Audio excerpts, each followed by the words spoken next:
Okay, what I'll do is finish putting any screws in the base plate. Here's your air fuel idle mixture. Like I say, I like to work from the bottom up.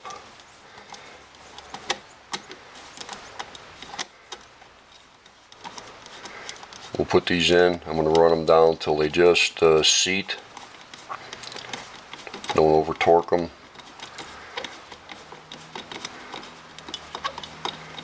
Just seated. I'm going to go 1.5 turns out as an initial setting.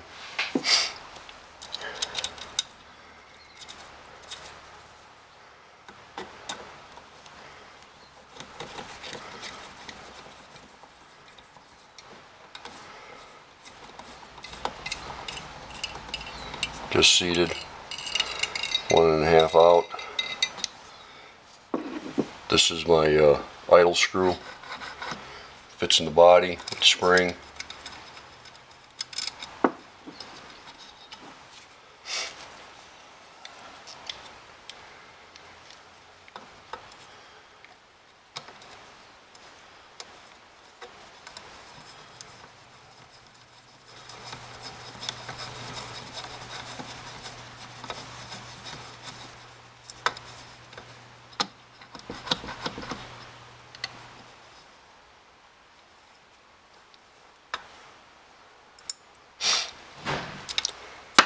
And you can usually set those about 1.5 turns as an initial deal.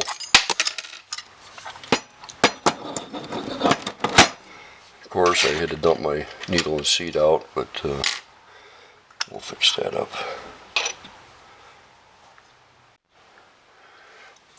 Yeah, after I put the needle back in and stuff, I thought I had my hand on here, but of course I didn't. You seen it fall out. Okay, now it's time to put the primary piston rod in. Power piston and rods. Don't forget your spring drops in first. Piston goes in, and they gotta, because these two rods go into the jets, so you gotta get them both lined up so they fall right into the hole. You see how loose that collar is? Spring tension wants to pull it out. So what we do is you can take a small punch and your hammer, and you just give it a stake. Just 2 spots is good.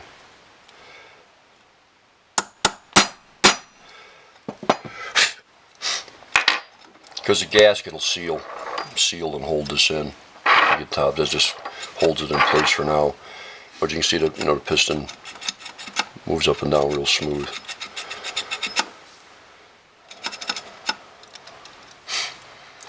And your next thing would to put your splash shield on. That just drops over. That's in. Like I say, I cut that. Usually this one didn't have it. Somebody took it out already, or didn't have it to begin with. They got those bars across there. Get rid of that. It's a good place for the float to come up to and not be able to seat all the way. What we're going to do now is assemble the air horn.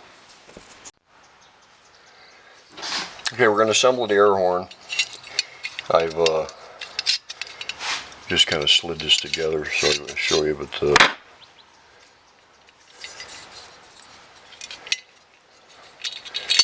guys know I took this piece out so I could plate it separately. It was a roll pin. I just reinstalled it. Make sure it's free. Like I said, it's not necessary if you're not going through all this. But there's your cam. Cam only really goes in one way. Goes in like this. See, it's the index for the shaft. So we'll put it in.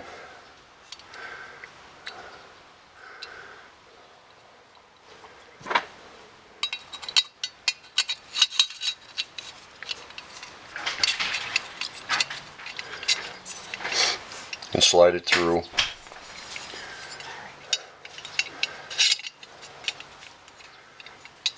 Goes all the way through, and index this pin here and push this thing all the way down. You see like the bearing here is tight. It's moving free. So our next thing is to take our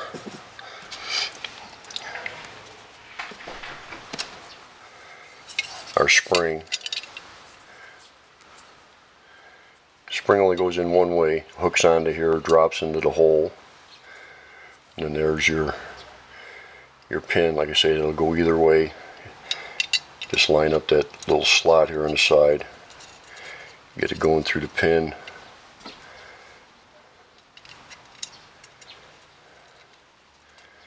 Keep turning it till it indexes with the tang on the spring. Okay, now it's locked because it went flush. And I'm just going to put I'm going to set this down, but I'm just going to put a little tension on there.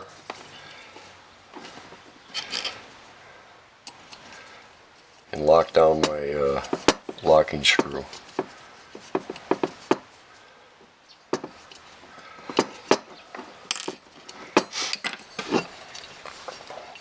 I lock my locking screw. I got just a little bit of tension on that spring.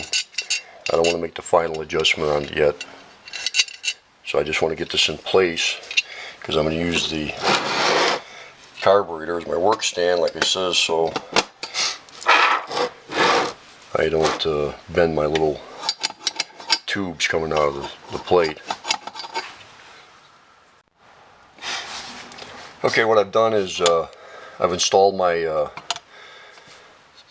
secondary air valve plates, and what I do is I install them and get them adjusted, and then I'll pull one screw at a time and Loctite them and then put the screw back in. But you just want to make sure that they're seated as best. It's kind of a sloppy fit in here, but so you just want to make sure they come up to these stops and it moves real free. Same thing on the choke. I've put the choke plate in and Loctited them. Kind of a thing you can do. What I do with my Loctite is I'll put a little bit out on the edge of the workbench, and then I just roll the screw in it and then wipe it off when I'm done.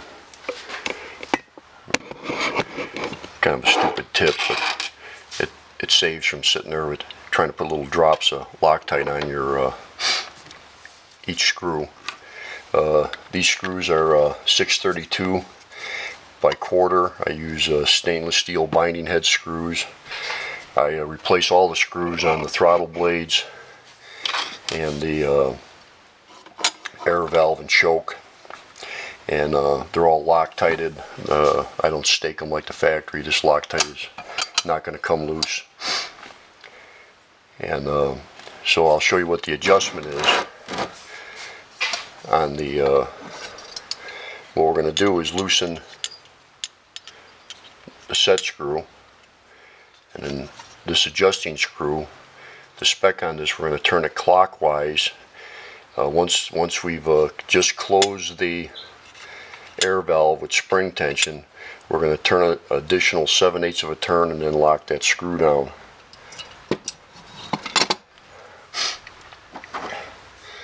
I think this Allen head is a 3/32. I'll get that in.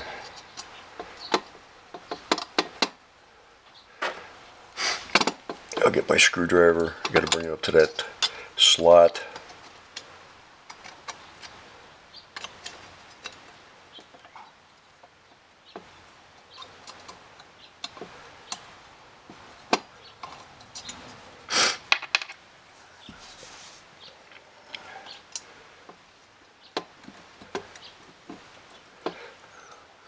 Okay, it's loose. I've just brought it. See, it just touches. And now we're going to go 7/8 of a turn.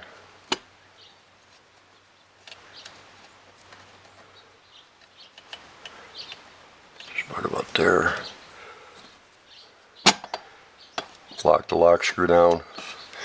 Remove the screwdriver, and we'll just check our function. Feels smooth, no binding.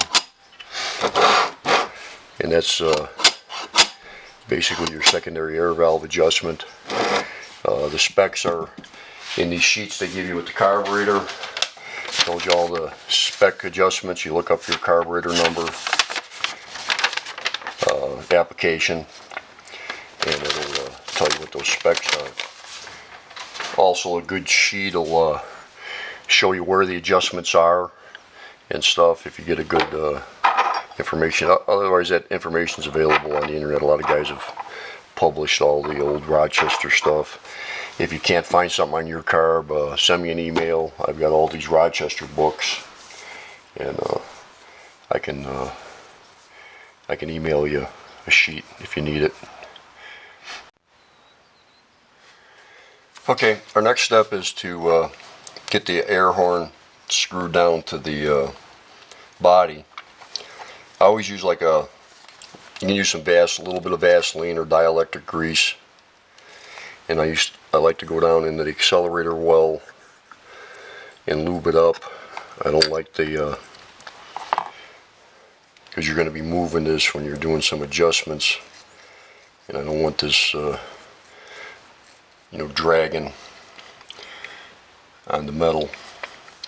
So what we'll do is put our return spring in, and you can always check these because you could run into a problem where this spring is really weak, and you'll start pushing down. The arm will push down, and the spring will be so weak it'll actually start to collapse, and it stops your accelerator pump movement. This is like your overrun spring, so when this is all bottomed out, you don't bend anything or it doesn't bind the linkage and it'll move. So always check that. If the spring in here is too weak and this one's strong, like I say, it'll get to a point where it'll stop it and this spring will start moving, and now you're not putting any accelerator pump shot in. And I'll just set that down for now. In the gasket, as we've picked the correct gasket according to, and this little flap here is going to go under and seal this area on your power piston. See, a lot of guys, they rip that tab off, and it slides under, goes by the metering rods. I get it all pushed down on the pins. And you can see this is up a little bit. That's because I opened that tang up just a little that holds the fuel float down. But when I put pressure on there, it's going to force that down.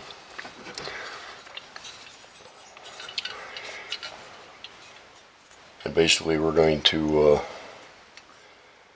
install the top.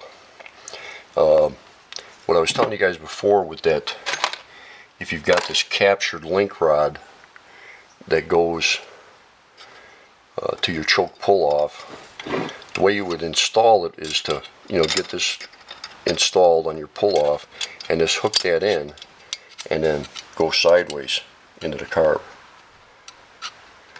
There's a lot of them, the later ones like that. They're captured, and the only way to really do that without pulling all the choke stuff apart is to do that, and it'll just swing right in. I don't have to do it on this one because it's got a hairpin clip. So we'll another thing, take this gasket off. I don't know how many times I've done this. I've put your air divider in. This air divider, this little square, you see it on some of them, it's kind of the deflector for the nozzles. These only go in one way.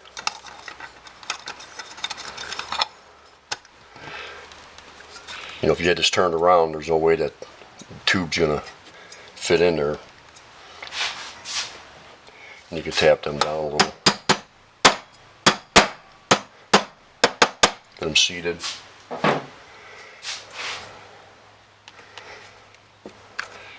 Get my accelerator pump in. Get it indexed.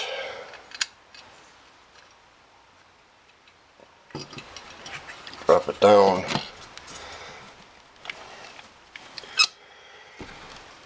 and then we'll get all of our screws going in. I get the center ones in first.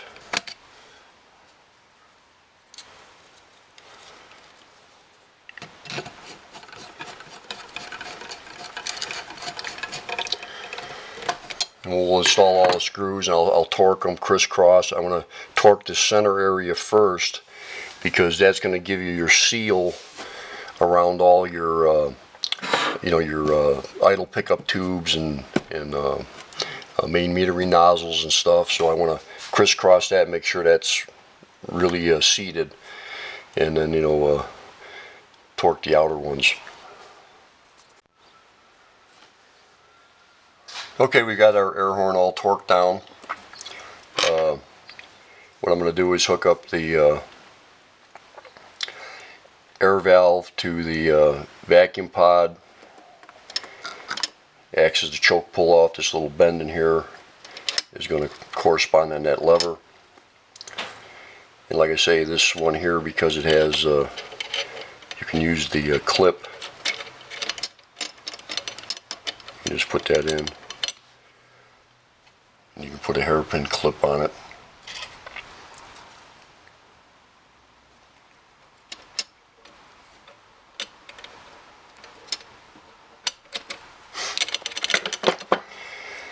And that's on. We'll take our, we'll get our choke rod hooked up. The part for the hairpin clip or squeezy clip goes to the choke. And all we do is we go down and bring it down. I'm looking through the top. We get it in that top hole.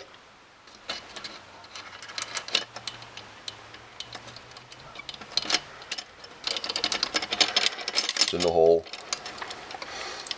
Then we're going to slide it through our choke like that. And we can put a squeezy clip on there. Or it's like I said, you can use a hairpin clip. They both work. That gives us our link to the rod. Like I say, down here is where your choke coil from the manifold is going to go. When it's cold, it contracts, and when it heats up, it starts pushing up and opens it. And here's the unloader part I'm going to show you. Is we're going to close the choke, just hold light pressure on it, and I'm going to open full throttle to open the choke. You see how much that choke is open? I don't think that's enough to unload it, so what I'm going to do is down here, I'm going to take that screw loose and I'm going to pull this little assembly apart. Take my tension off the spring.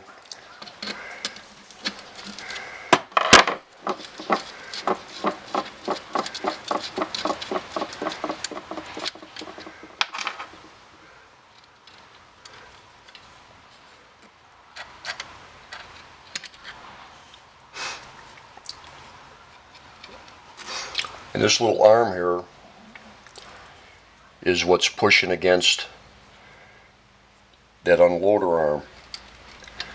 So I'm going to bend this forward, put in my vise,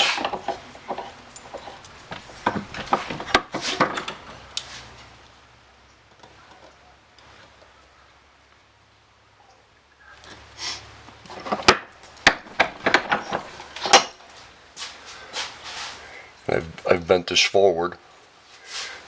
We'll reinstall it. Just push it on. I won't even install the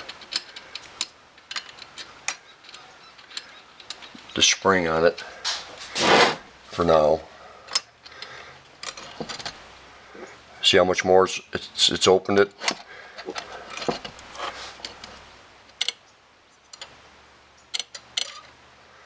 See, there'll also be a little slack in there that the air will make that tilt even more. And what we'll do is we'll bend it just a little bit more.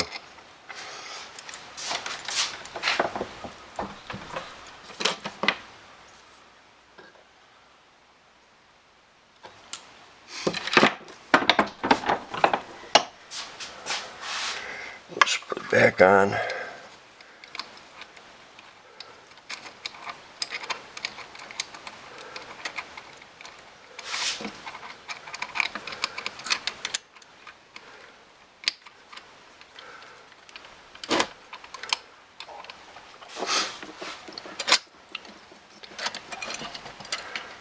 See how much that's open? Now I got pressure on here, but see that little bit of slack? See that thing will just about tilt all the way open when air starts pulling through it, and that's good. That'll be a good unloader. And we'll just reinstall our spring and screw, torque it down, and that's it on the unloader. Okay, I'm gonna call this a plug-in because my camera apparently was shutting off during some segments of the video, so I just want to make sure I get this in. I'll put it in where it belongs. But I've already assembled the other carburetor, and I can take it back apart. This is just a body, but I wanted to show you, like, I polished these the bore for the accelerator pump and the piston, and what I use is this is a 38 caliber 9mm bore brush, and I chuck it on my drill, and I'll go down in that power piston bore and just run it up and down, clean it up, don't get too carried away, and get it nice and smooth in there. And this is a 12 gauge shotgun brush. It's real soft brass, and I go in there and I'll, with the drill, same thing, polish that bore up a bit.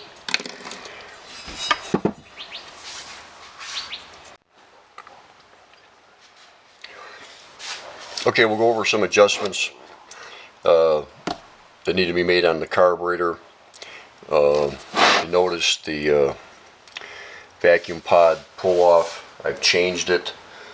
The one I ordered, they sent me the wrong one. It was like for 67, had a shorter arm on it. These are used ones. If they work, they work. I keep them and reuse them. But the initial adjustment we'll start out with is you can check your accelerator pump, the height of the top of the accelerator pump. There's a dimension in your specs, and it goes from the top of this air horn here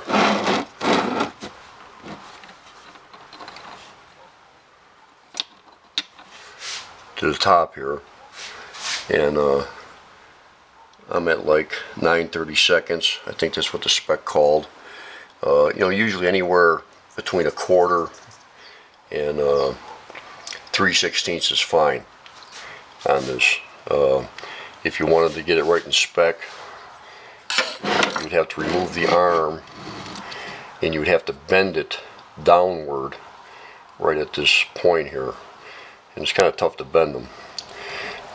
If you're out of spec, first thing I would check, make sure that this rod's nice and straight. A lot of guys start bending on that rod. For what reason, I don't know. The second adjustment we'll do is we'll get our fast idle cam, and I told you this thing is spring loaded, so it stays against that screw down here, and I'll back it off until there's no pressure on the arm, and I'll turn it in until I just contact the arm. I'll see it move. I'll give it 2 complete revolutions, and that's usually a good starting point for your fast idle.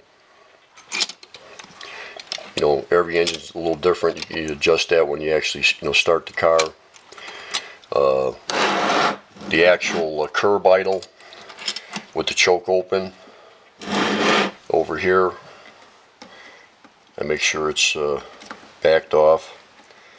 This is fully seated, choke is open, and I'll just contact the arm, and I'll give it 1 complete revolution.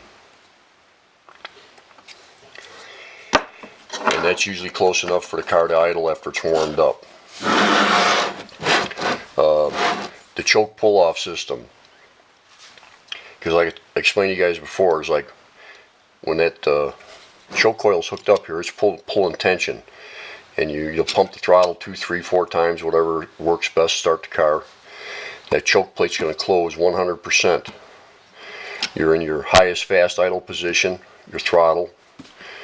The car is going to start, and this vacuum pod here, I'm going to just hook up a vacuum source because I'm going to suck on it, and you'll see this arm pull in.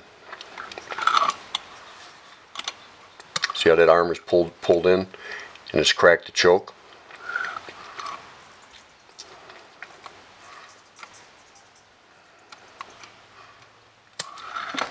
See, now I've pulled the,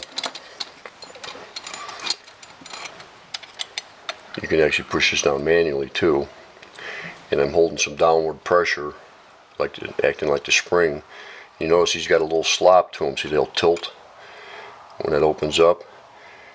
And usually a rule of thumb is I'll set these at 3/16 from the edge here to the tip. And that's a real good starting point for the, to pull the choke open when the engine's cold. And what's going to happen as soon as you hit the gas a little, this arm's going to fall down to your next step. So it's going to be real fast idle. Just hit the throttle a little, it'll drop down to the next step. If you needed to open this more, or let it be a little tighter, this arm here, if you see this rod, when this pulls open, it pulls that rod. So if you wanted this plate to open up some more, just put your pliers on there and bend that rod back just a little. Or if you wanted it to close more, you'd bend it forward. You see how that rod just pushes up there, and that's going to unload the choke enough so the car will run at fast idle. The car is not going to run with this plate. It'll flood out instantly. It has to crack open, and that's what these pull-offs do. They open it, crack that choke up. Now as the engine heats up, that coil gets hot, this thing will start backing off, and eventually it'll go to wide open. Your cam falls down, and you're on the idle adjustment over here. One other thing you want to check is when this is completely seated, is that you have some space, about 30 thousandths, between this rod and here. That's just to ensure that this choke pull-off can go all the way open. And what this is going to do is when you go to full throttle, the engine's warmed up, your lockout's off, and you go to full throttle, what's going to happen is the vacuum is going to fall off of this pod, and it's going to let it just start going back. And at the same time, your air horns are going to start to open. And you want to make sure that the air horns can go wide open. It's a little stop here, and that this rod is not binding it. That'll allow full wide open on your air valves. But you can see how that works, because those throttle plates below here are completely in the wide open position, and they're looking for air. So what it's going to do is we're losing vacuum. We've lost vacuum on our pod. The engine's trying to pull, vacuum's coming off. You can see how slowly these air valves will crack open. So what that pod's going to do is dampen the effect of this just going wide open. It's going to limit, because it's got a little orifice in here, so it lets the vacuum bleed kind of slow. So it's going to be like a slow transition, upward. So it's real important to make sure that your pull-off is working right. Serves two functions. One's to crack the choke plate, and one is to limit this opening of the secondary air valve, as it bleeds off real slow, and it'll transition in.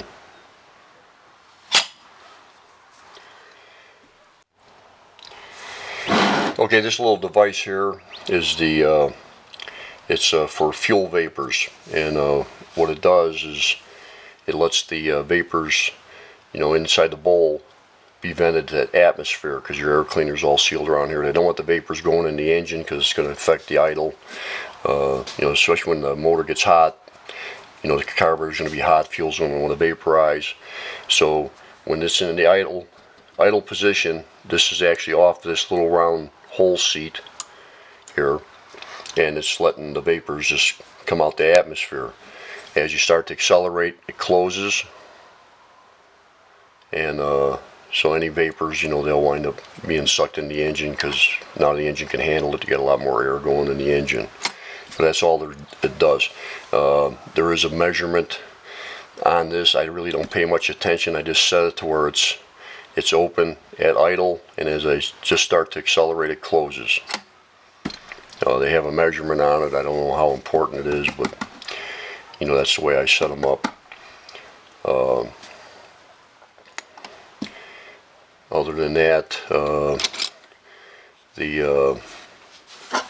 later on they used this back end of the carburetor. They drilled a hole, had a device in here at a certain temperature, bimetallic. When the car would heat up, it would allow more air to come into the engine to compensate for those fuel vapors, because they wanted to plug in this whole system off up here. I've installed the secondary metering rods. There is a measurement you can do on the actual rod hanger. Certain rod hangers are for certain carburetors, but basically you want those rods just to seat. You can feel them, that they're in their seats. So when that's going to lift them up and allow more fuel to go through your secondary metering system. One tip you guys can do is if you've taken these throttle blades loose and then reinstalled them, in my other video on the bases, you got to really screw around with those secondaries to make sure they're sealed, as well as you can get them. But if the car is idling, and if you have too much air leakage around these secondary plates, it'll start dribbling fuel from these nozzles and start giving you erratic idle. You can test that when the car is running. If you take these and just pick them up off of their seat, your secondaries, and if the car starts stumbling or whatever, the idle changes, your secondary throttle blades are leaking air, and you need to get in there and screw around with them more and readjust them. It's important on those blades, when you do clean them and stuff, not to mess around with the edges, trying to polish the edges, because they cut them. On a cutter, you'll actually see some little ridges in them, and if you change that shape, you're going to have air leakage around these secondaries.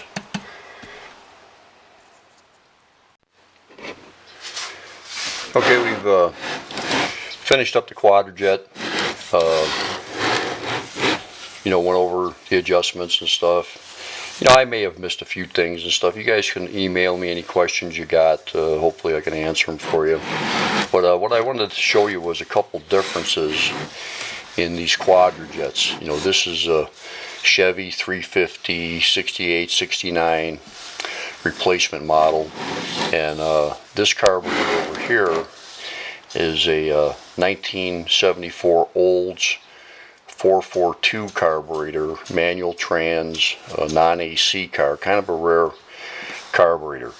Now, some of the differences you're going to see is the choke system. They use this type of choke. It's got a coil inside here. Actually, this one is broken. The customer has a replacement that says Rochester. He's going to put it on. But what this does is it's got the bimetallic spring inside, and over here it screws and it goes either to the manifold or the exhaust manifold, where it's going to pull hot air, because it's pulling vacuum from this port area here that we use on the Chevys for the transmission modulator, like on the 350. It uses that port to actually pull air through this tube, and it'll pull hot air into this area and wind up heating the spring up and making the choke come off. A lot of guys say, and then this particular unit, they sell electronic coils. They'll have two spades coming out where you hook a 12-volt power source to it, and it'll start heating up and then eventually pull the choke off, which is a very good system. You don't have to worry about manifold heat, and especially if you had a manifold you wanted to block off the heat crossover that goes over the manifold, which heats up this area.